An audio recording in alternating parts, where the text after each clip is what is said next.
आठवडी बाजारात व्यावसायिक थाटतात भर रस्त्यात बाजार. लाखो रुपये खर्च करून बांधलेल्या बाजार सिमेंट ओट्यावर होत नाही वापर. जिल्हा परिषद शाळेसमोर भरतोय शेळ्या मेंढ्यांचा गुरांचा बाजार. संबंधितांनी दखल घेणे गरजेचे. सर्वसामान्य ग्रामस्थांसह विद्यार्थ्यांनाही त्रास. कोरगाव मंजू शहरासह परिसरातील गावाची मुख्य बाजारपेठ आहे. येथे मंगळवारी मोठ्या प्रमाणात आठवडी बाजारात व्यापारी व व्यावसायिक आपले विविध दुकाने थाटली जातात. व्यावसायिकांना आपले दुकाने लावण्यासाठी आठवडी बाजारात शेकडो रुपये खर्च करून ग्रामपंचायतीच्या माध्यमातून सिमेंट ओट्यांचे बांधकाम केले आहे.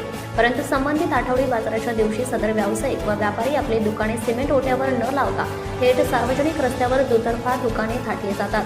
तसेच आठवडी बाजाराच्या समोरच जिल्हा परिषद शाळा आहे. या ठिकाणी लहान चिमुकले शाळेत येतात, तर शाळेच्या बाजूला शेळ्या मेंढ्या कोंबड्या गुरांचा बाजार भरतो. तसेच त्यामुळे बाजारात व्यावसायिक व बाजार करूंची मोठ्या प्रमाणावर गर्दी होते. या गर्दीतून रेणुकानगर व शहरातील मुख्य मार्गावर मोटरसायकल स्वार, पादचारी तसेच शालेय विद्यार्थ्यांना वाट काढावी लागते.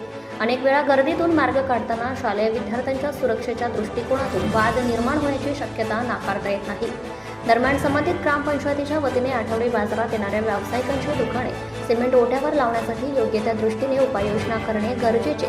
जर सिमेंट ओट्यावर दुकाने थाटली तर बाजार करूंची मुख्य मार्गावर गर्दी होणार नाही. संबंधित ग्रामपंचायतीने दखल घ्यावी अशी ग्रामस्थांसह विद्यार्थ्यांची मागणी आहे. सत्यशोधक चॅनलसाठी मुख्य संपादक Santosh Gavai, Akola. Subscribe now and press the bell icon. Never miss an update.